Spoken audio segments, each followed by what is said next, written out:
how do you go about getting an exorcism? You're convinced that it's genuine? Your daughter doesn't say she's a demon. She says she's the devil himself.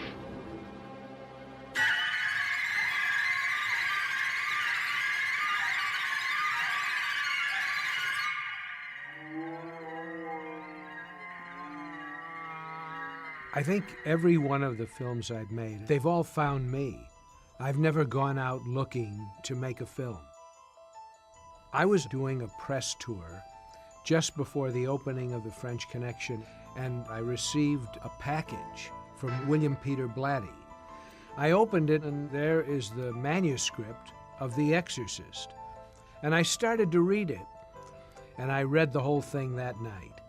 And so I called Blatty, and he told me that it was based on a true story, that his novel had just appeared, and he had sold the rights to Warner Brothers, and he wanted to know if I'd be interested in directing it. And I said, absolutely. I would absolutely love to do this. Billy Friedkin, I had heard that he was a prize-winning documentary filmmaker. That's what I want. This story is so wild for the greater public. It needs that documentary, grainy film feeling about it. I shot it almost like a documentary. It's very simply shot, it's very clear, and it's done by a writer and a director, myself and Bill Blatty, who were able to infuse into the cast and the crew a belief in the material.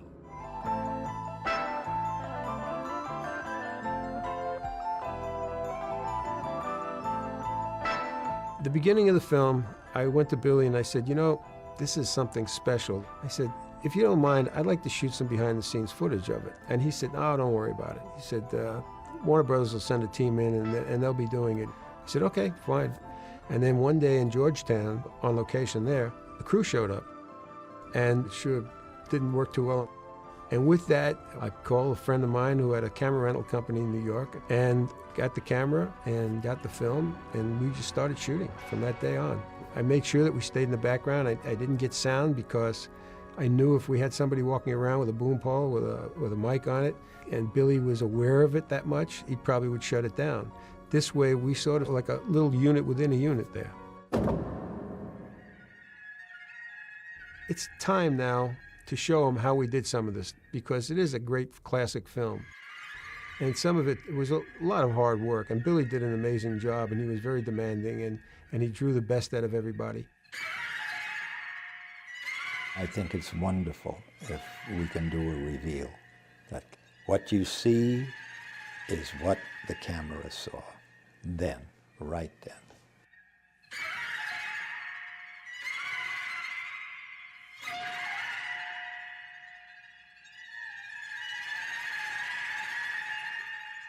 What I think people will get out of it when they see things like how the objects flew across the room, simple thing like that, and they'll go, wow, that's a simple solution or something like that. And at the time, I remember what we were thinking, how is this going to play? I mean, but to see it, and it brings back such fond memories.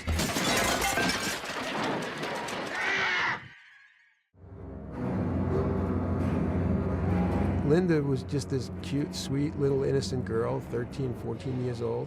And then to see her transformed and what the amazing part she did with it, to see that and see what she was like behind the scenes, just a young girl, just having a milkshake on the set, things like that. That to me is just so nice to see, especially after all these years. The makeup was difficult for me. Dick Smith, his biggest problem was taking such a gentle child's face that was round. How do I make this evil without it being a mask? Billy's vision was that people would recognize me, and that was important, and everything got to be so minimal so that you would recognize. It was more about scars and evil and the painting. But it was very, very difficult, very disciplined, and a lot of work, and everything was very choreographed, very set, so that it could flow like butter with the actual filming.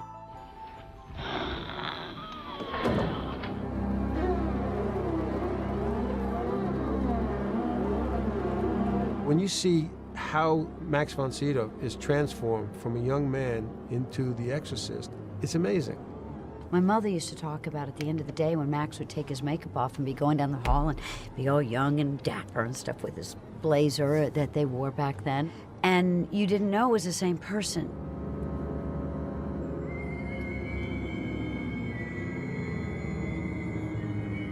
But that's an actor's dream, is to play all different ages.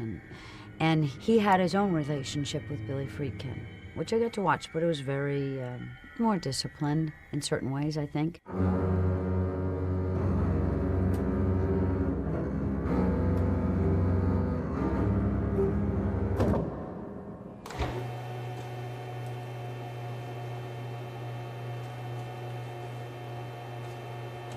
I will tell you about what I believe is the sole cause of all those stories you heard about. People getting nauseous, people fainting, people screaming, running out of the theater, all that. It was not any of the horror that was taking place. It was, in fact, the medical science that was taking place. The arteriogram, which took place at New York University Medical Center with an actual radiologist and his assistant. Those scenes where they have all the tubes coming out and so on and so forth, that really, really gets to people. When we went to the hospital, it was actually very easy to shoot. And the reason was I used basically the lighting that was in the rooms because it was the way it looked, and I didn't want to alter that. I saw the first press preview, and up the aisle from the front comes a woman holding her hand to her forehead, and I hear her saying, "Jesus, Jesus, Jesus." But what grossed her, shocked her, made her almost faint? The arteriogram. Anytime I am more or less forced to watch the entire film, and I know that needle is going here and blood's going to go, I look down, I look away. Oh, it's horrid. The horror that medical science is putting her through, far worse than the demon.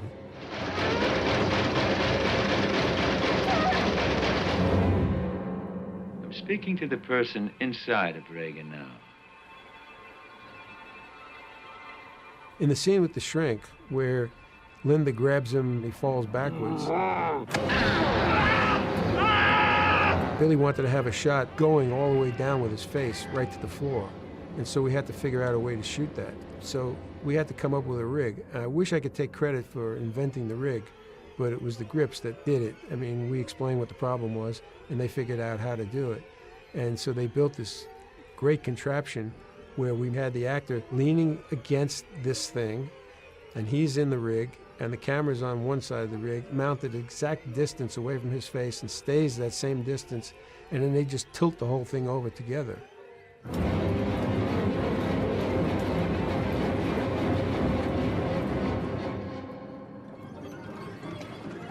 That's master filmmaking, that's Billy Friedkin, that's Lowen Roisman's work.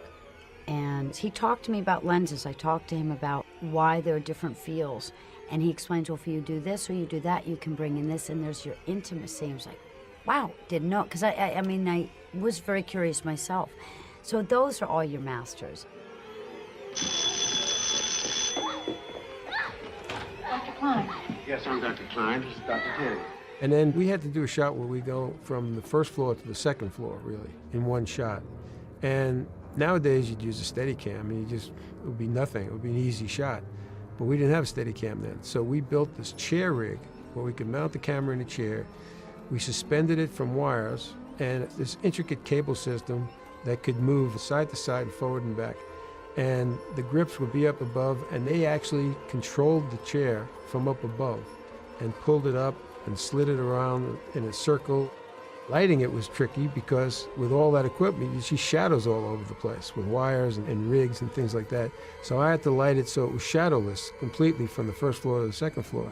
That was a challenge in itself. Mother, please! Oh, please, Mother, make it stop! Why this girl? doesn't make sense. I think a lot of people may not realize what Billy probably had to go through as well. He had to not only create and have everything and all his homework ready, but he had to be careful of how he was, and or anybody, in the presence of a minor. Keep away! The sow is mine! He would hand me the dialogue, and I'd read it, and I'd be like, oh. Fuck me! Fuck me! A child does not know what those words mean. Fuck me! But he probably really did have to think about how was he going to get that performance. He never, ever once tried to do something to intentionally hurt me or to misguide me. You know what she did? Your canting daughter?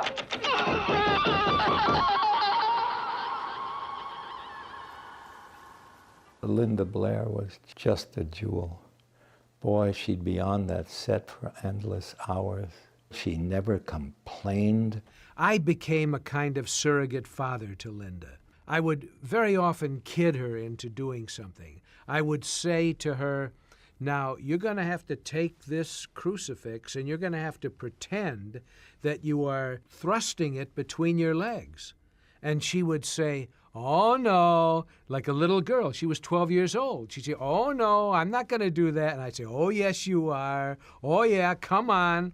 And I would kid her into it. I'd start tickling her, making her laugh. I think it was her affection for me that allowed her to do things that have probably never been asked of a child, and certainly not in a movie.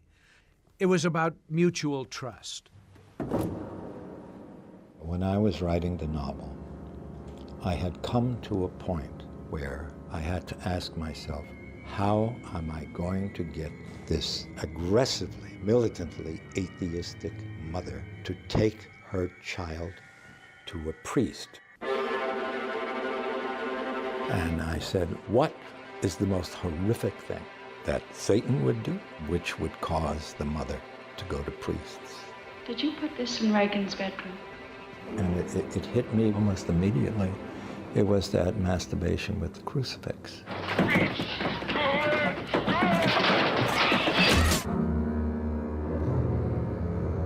Of course, in the book, I didn't worry about anything. Nobody was going to see anything. Their own mind would supply whatever they saw. But for the film, I thought Billy did it tremendously. Jesus, fuck you! Jesus, fuck you! I remember the rig we built to put the camera up above her, and I remember her giggling and laughing and joking around with us as we were setting it up and doing it. It was almost like she didn't understand the scene. That's, you know, I figured she's a young girl. I don't know if she even knows what she's doing here. Does this register? I simply did what I was told to do. Billy Friedkin absolutely directed every single bit of my performance. It was a very light attitude on the set that day. It wasn't anything serious. Nobody said walk around on tiptoes or anything like that. Billy kept the set light. We all were joking and kidding around and things. And Linda was just having a good time. It was almost like she was playing a game. Lick me! Lick me! A child does not know what masturbation is. A child does not understand a lot of sexual conduct. With that said, now that people are going to finally be privy to understand how it was done and realize, no, I had no idea what it meant. I didn't understand. It is all mechanical. Again, that would prove the point of how I say Billy Friedkin orchestrated and directed everything. The amazing part about Linda was when Billy would say action with something like that, all of a sudden she would go from that little girl to that serious actress. And that was the amazing part.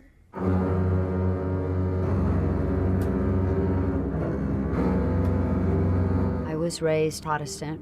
We didn't talk about the devil. So the devil was fictitious to me. It was the same thing as the Wolfman, as any of the monster films. It did not exist. And that's what Billy found, was that innocence. I didn't know what the devil was. If I'd grown up Catholic, I don't think you could have cast a Catholic child in the part.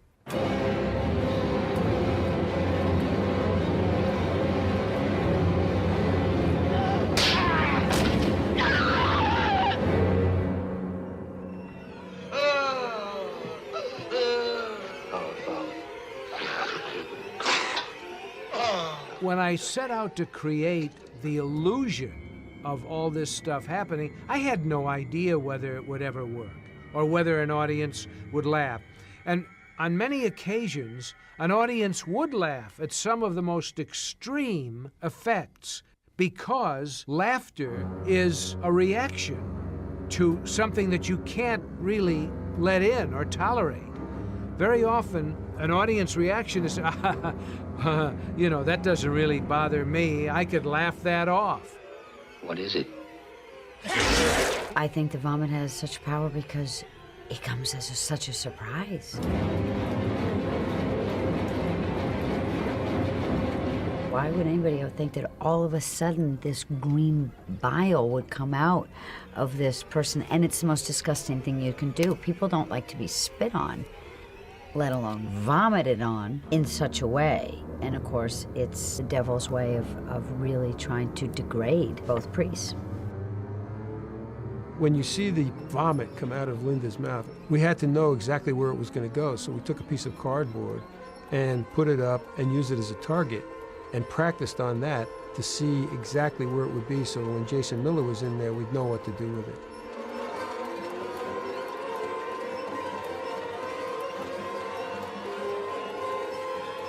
It was a very tricky scene to shoot because we had to have all these devices installed in her mouth. And so we had Eileen Dietz, who was a performer, come in, and we set her up and we did rehearsals with her and lined up the shots, and we even shot a few takes with her just so we'd have the footage.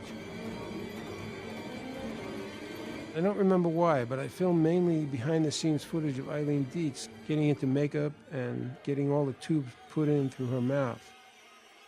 But finally, when we were ready to shoot, Linda came in and we made the shots mostly with her. In the final cut, there's a subliminal cut of Eileen that we had made. But basically, it's Linda.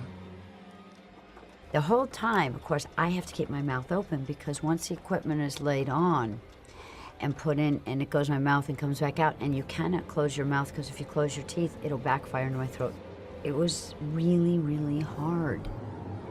When I saw the dailies, it seemed to go on interminably. And I said, you know, it makes me queasy looking at vomit, even though we know it's pea soup and oatmeal. But Billy used it so effectively.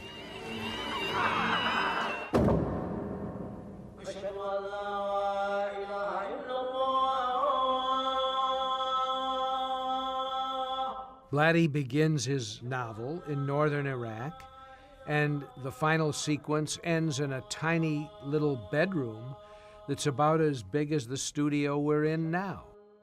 The other thing that made Blatty's story so believable was that it takes place in a room which is like a prison, where there's no way to get out, no way to get out alive. Billy was meticulous about the ritual. He had 2 Jesuit priests on the site, making sure that everything was done absolutely properly. He had respect for the material, for Catholicism, you know, for religion. And it showed through all his work. Just shooting the exorcism in general was difficult. It was very time-consuming because on a technical level, we had to run the air conditioners while we were setting up and preparing. The only reason we wanted the room to be cold was because we had to see the breath. And the catch-22 there is we had to refrigerate the room with air conditioners in order to see the breath. Well, you see the breath usually with moist cold, and air conditioners take the moisture out of the cold also. Because it was dehumidifying at the same time, we had to get it to like 20 below zero before you'd even see the breath. Be silent! And the actors would come in and to perform in this, and they'd only have a short window to perform because once they start, the room would warm up pretty quickly, and we'd have to then chill it, you know, everybody go out and then have to cool it down again. So it was a long, tedious process to get that done. It's such a tribute to them as artists and actors that they could just turn it on and turn it off and get into it. The men all had their the old ski suits that look a lot like kind of like a space uniform, you know, and they're walking around kind of like that. And me, I got, you know, long underwear and a nightgown. Lucky me. Pleased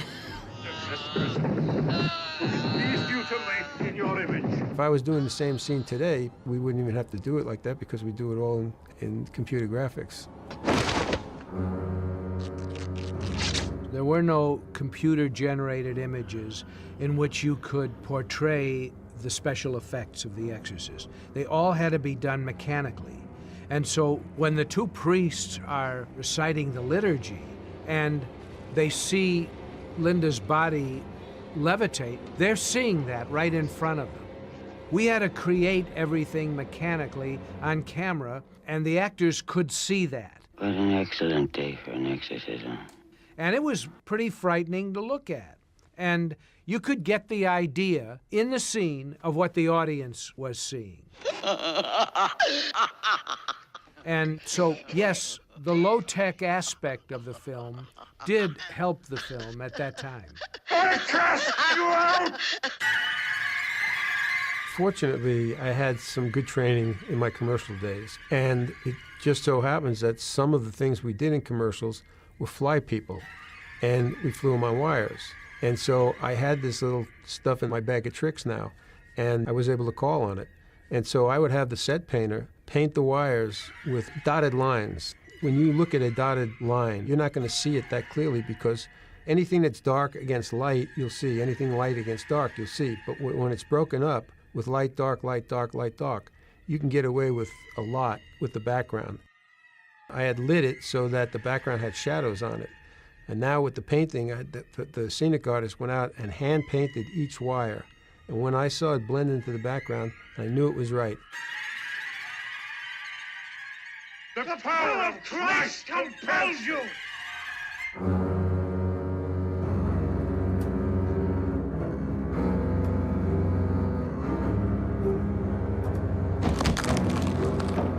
I went along with the fact that the head spun, and obviously we all know it's not real.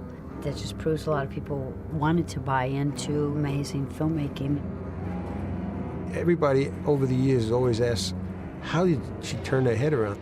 Well, here you're able to see it. It's fun to see that. And I remember doing it when we were working on it, how everybody was involved with like opening this dummy's head up and the wires and being able to move the eyes and the mouth and all the different things independently. I mean, Marcel Vercateur, the special effects man, and Dick, the makeup artist, just did an incredible job with everything. The dummy sat up in the makeup room, so I'm constantly looking over at my face. I didn't enjoy the experience of being in its presence, let's say. Of our Lord Jesus Christ, who lives and reigns with the Father. We were all set to shoot the scene when she does the 360 degrees, and I said, I think we missed one thing, guys. And what's that? I said, breath. You can't see any breath. And Marcel went, oh my God, he's right, you know? And so Marcel Vercateur, the special effects man, he found a way to do it, and quickly. And so we were able to shoot the scene. But things like that, it was such a collaborative effort there too. And it's nice to show that collaborative effort, just to show how everything was done. You see that bed rocking and to see how that works, and all the prop men that were back there just cranking away on a simple mechanical thing to make this supernatural thing happen. Damien! Amen. I said, Billy, we got to cut this, the 360 degrees won't go. I was so wrong. I mean, that is iconic, that shot. The audience went goo-goo over that. They screamed. I still don't know why. I don't know. Maybe it's because so shockingly unexpected. I think no matter how hard through the years I've tried to tell people, I really don't think they'll ever understand the process and what it took to get to the character. Everything that I had to withstand and then act. I cannot wear contacts. So they had to put numbing drops in. So every day I had numbing drops, and then the contacts were put in.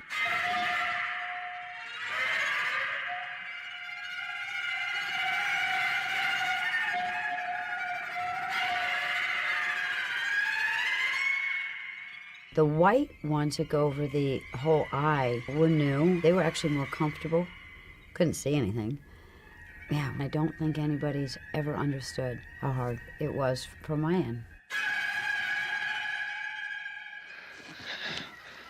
It's God himself who commands you. Is she gonna die? You are tremendously engaged with the characters in The Exorcist. That helps it to work very well, but moreover, the pace of development is a slow one. It builds and it builds before anything really apparently paranormal occurs, with the most horrific, save for the end. You son of a bitch! Ray Bradbury once wrote that it's actually a beautiful love story. God damn you! Take me! Take me! Here's a priest who gives his own life voluntarily to save the life of a little girl he's never met. He never met Reagan McNeil, only the demon.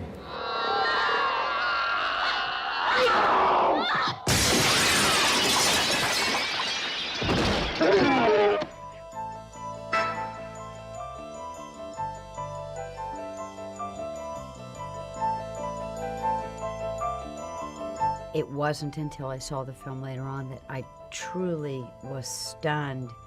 They did an opening in New York. All these people are gathered, like a big party thing, I'm sitting probably midsection, and what I knew as the movie closed was that I had just been part of something that would change my life forever. I knew that. I didn't know how and why, but I knew that.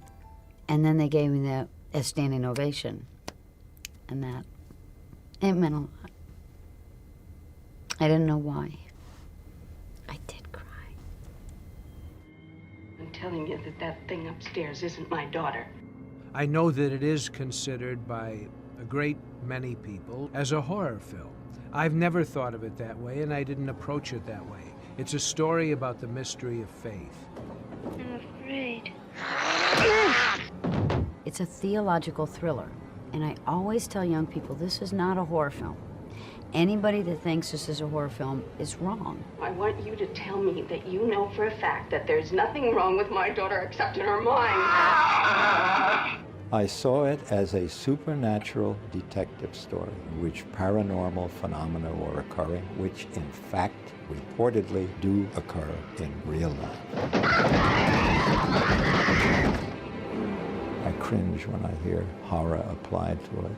It destroyed my comedy writing career, needless to say.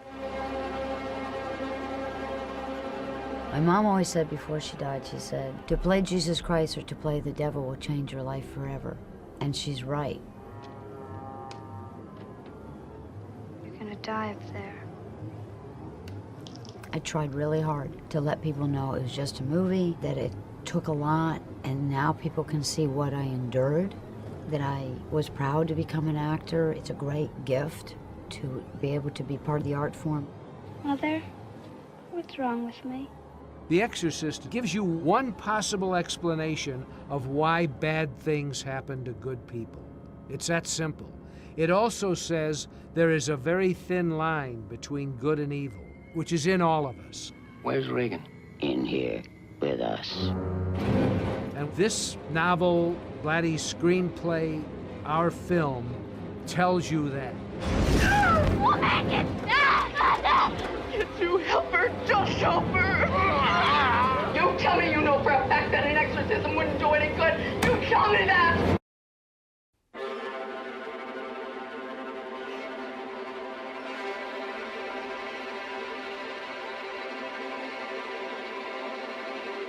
The original cut of The Exorcist, Bill Blatty and I disagreed about. I cut a number of scenes out, more than 12 minutes worth, from the original version of the film, for two reasons. One, I showed it to a man who was an executive at Warner Brothers then, called John Calley. He was sort of head of production. And I showed the work print of the film to him, and he had what I thought were some very good suggestions. A couple of scenes, he said, I don't think you need that. I think that's overstatement. When he first said this to me, I respected John Kelly, but I thought, well, who the hell is he? I mean, I've lived with this film now for well over a year. I won an Academy Award. What is he telling me how to change my film? But I went home after this meeting and I started to think about everything that he had said. And I went into the cutting room the next day and I tried all of the changes and cuts that he suggested, and I thought it was a better film. And so I went out with it that way. And for years, Blatty was angry about that, and for a long time he didn't even speak to me. But whenever he did speak to me, he would say, "Billy, you've cut the heart and soul out of the movie." And I would say, "Bill, you're a sore winner. The movie's out there. It's a success. The success keeps growing. It's the gift that keeps on giving, as far as you're concerned, and you're telling me that I was wrong?" And then many years went by, from the year 1974, actually, when the film came out, and the year 2000. And Blatty and I had resumed our very close friendship, and he called me one day, and he said, "Bill, would you consider looking at the footage that you cut? I'll look at it with you. We'll look at it on an editing machine at Warner Brothers, where they have it stored. And will you just look at it and see if you could restore it and put it into a new version of the film?" And I did this as a favor to Bill because I love Blatty and I respect him, and he gave me the best piece of material I've ever received. And I said, okay, and we went into Warner Brothers. I looked at all these cut scenes. I looked at the shot of the girl walking backwards down the stairs, which we couldn't use at the time because the cable showed, because it was so bright. When we did that spider sequence originally, it was so tricky. You had to have a pretty well-coordinated person to do that. And of course, putting the person on wires helped, because you couldn't do it without the wires. It didn't make the movie because of the wires. And so in the 2000 release, they were easily able to take those wires out with CGI. And so Billy decided to use it in the re-release.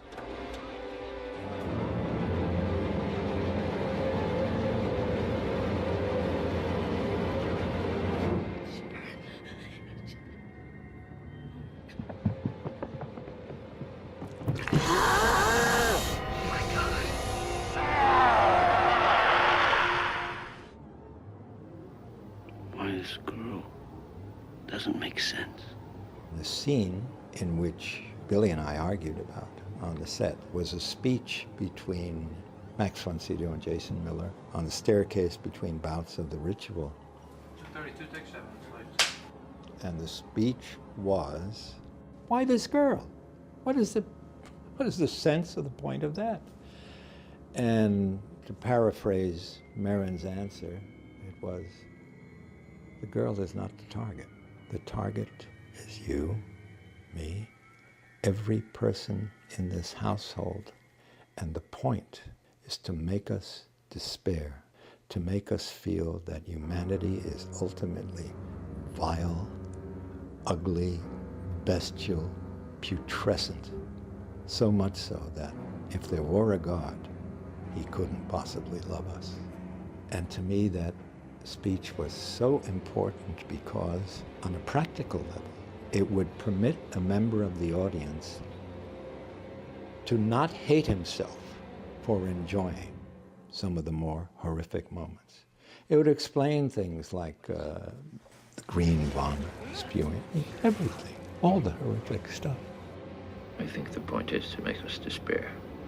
That was the first scene that I cut out of the movie on my own originally, because I felt that that statement of what it's all about was inherent in the whole film. Bill always felt that it needed to be stated. And I said, "Bill, I can't include it because the whole movie is saying that." To reject the possibility that God could love us. I really put it back for him because I feel and felt that I owe him a lot. He wrote this thing, he created it, gave it to me. And as I got older, I become somewhat less arrogant, and I felt that he should have the version of the film come out that he wanted. Cher? And I even did other things with the film. Like I added some subliminal cuts. And I added, at the end of the final scene which I'd cut out, a scene between Kinderman, the detective, and Father O'Malley, where they're talking outside the house after the family has left. Father Dyer, you go to films?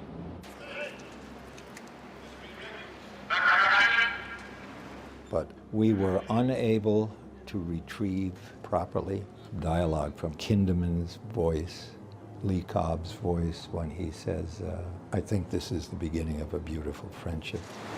I'm reminded of a line of a film, Casablanca. At the end, Bogart says to Claude Rains, Louis, I think this is the beginning of a... You look a little like Bogart. You know. That hurt a bit, but we've got a good piece of it, and Karras lives on. He lives. The relationship continues.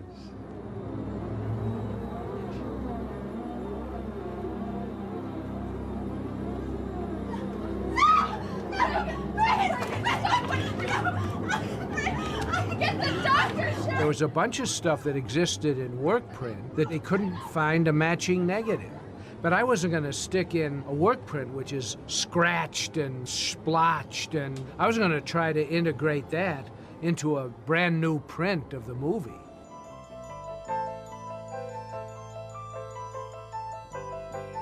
There was a scene at the Arlington Memorial in Virginia. Ellen takes Linda, her daughter, while they're in Washington, on a tour of various landmarks.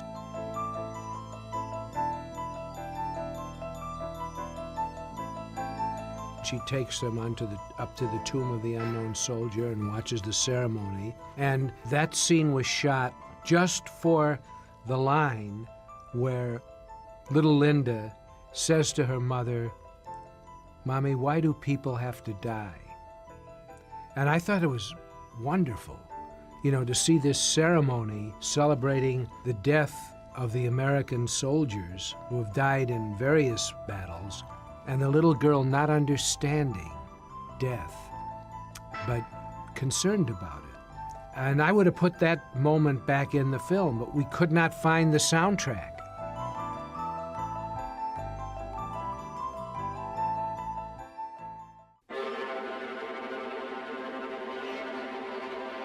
Would the film have done as well at the time with all these scenes in it? We'll never know that.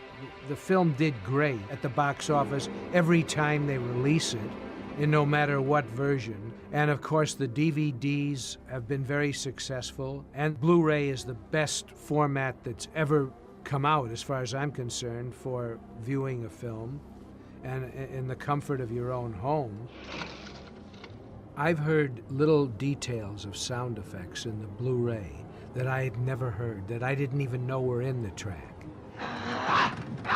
Little details, little tickles or noises or things that we built in, which is now all high-definition digital track, you hear that I don't even remember that we built in. So there are all these versions of it, and I now tend to believe with Blatty that the best version, the most complete version, is the 2000 version, the version you've never seen.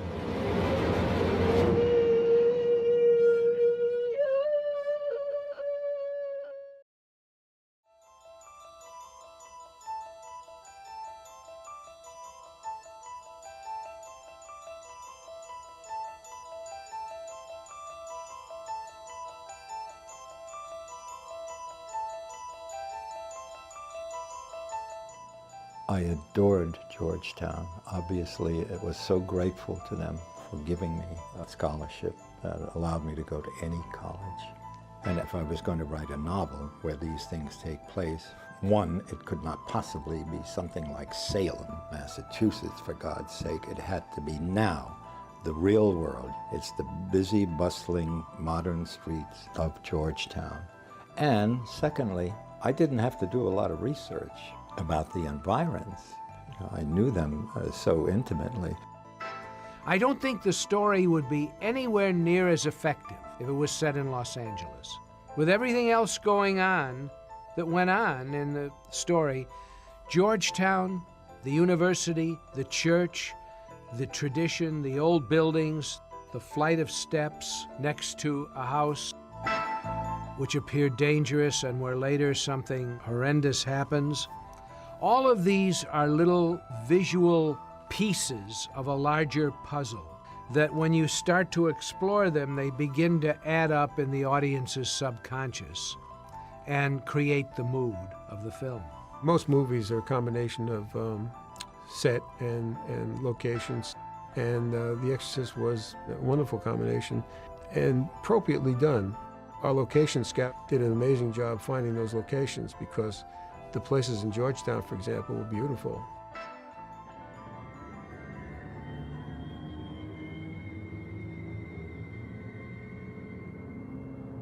As you look at Georgetown from across the Potomac River, as we do in the first shot of Georgetown, we look at it from a place called Roslyn, Virginia, which is right across the Potomac. And you see Georgetown across the Potomac. You see a couple of spires, and you see a dark building, which is a portion of the university at one end. And it appears from that aspect and in a gray morning light to look like a kind of prison or forbidding place. And over at the other end of the frame, the camera starts to move away from that forbidding image on the left into a flight of stairs and a house that appears to be next to that long flight of steps. A lot of people may or may not realize they built an extension onto that house. They needed that in order to bring the room close to the stairs so when the body comes out, the stuntman comes down.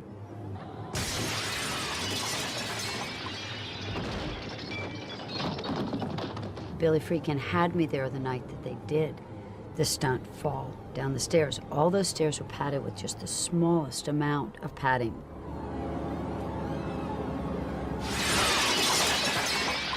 This guy just jumped out and rolled down all those hundreds of stairs that have become so famous. People bring me pictures of the stairs to sign. That's how famous those stairs are. People travel around the world to see those stairs. And they're only, I mean, they're literally not wide at all. That's what we want. That's exactly what we want. Filming around Georgetown was as rich an environment to photograph as the Iraqi desert. The campus itself is a Jesuit campus, and so there is an air of religiosity about it, where there is a tradition of Catholic belief and teaching, which is inherent in the very structure of the buildings themselves as you get closer, and in the hallways and in the chapel and everywhere that we film. Everything that appears in front of the camera is suggestive of a kind of religiosity and a belief that is going to hang over the entire film. The whole town sort of revolves around Georgetown University.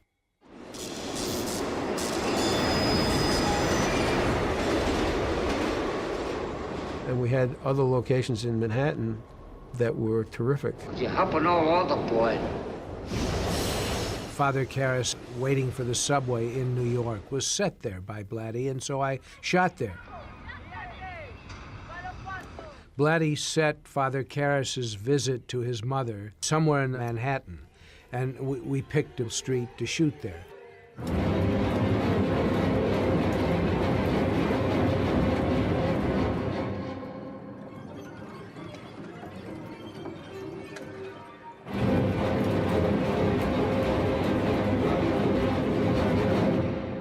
Mama? The mother's apartment was in that building. It wasn't a set. The mother's house was tricky to shoot in because that was all live, and the hospital and the asylum. So we had our share of moving around. And we shot the interiors of The Exorcist on the old Fox stages on 54th Street and 10th Avenue in Manhattan.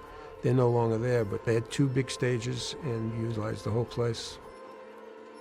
The only thing that was done in that studio, to my recollection, was maybe some other little bits and pieces and the interior of the house. The house we used in Georgetown for the exterior, the rooms were much too small to light and film. So I knew in order to achieve the kind of movement I had to achieve, I built a 3-story house, for all intents and purposes, as a practical house in New York City. I did that because, A, I didn't want to be too close to Hollywood, and also we had shot so much in Georgetown and New York, I felt that the set ought to be built on the East Coast, or we would have had to have 2 crews. It's the power. Hold it.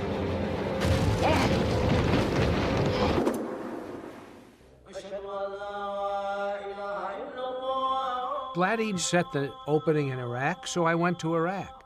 And that was the last thing we filmed.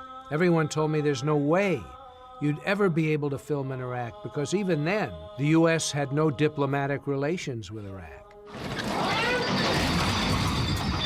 Through Jack Valenti, who was head of the Motion Picture Association at the time, and a good friend, I was able to contact the Iraqi embassy to the United Nations, and I met with the ambassador, and I told him what I wanted to do, never thinking he'd allow us to go to Iraq and film.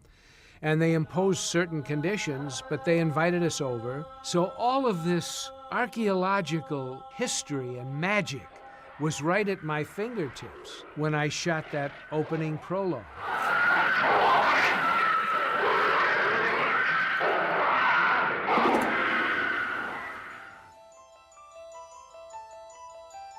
I felt in many ways when I made the film like a landscape painter.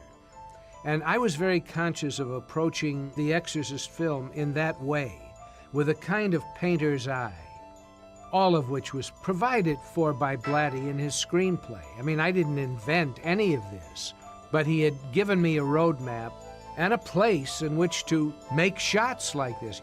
And when I saw it, it took my breath away.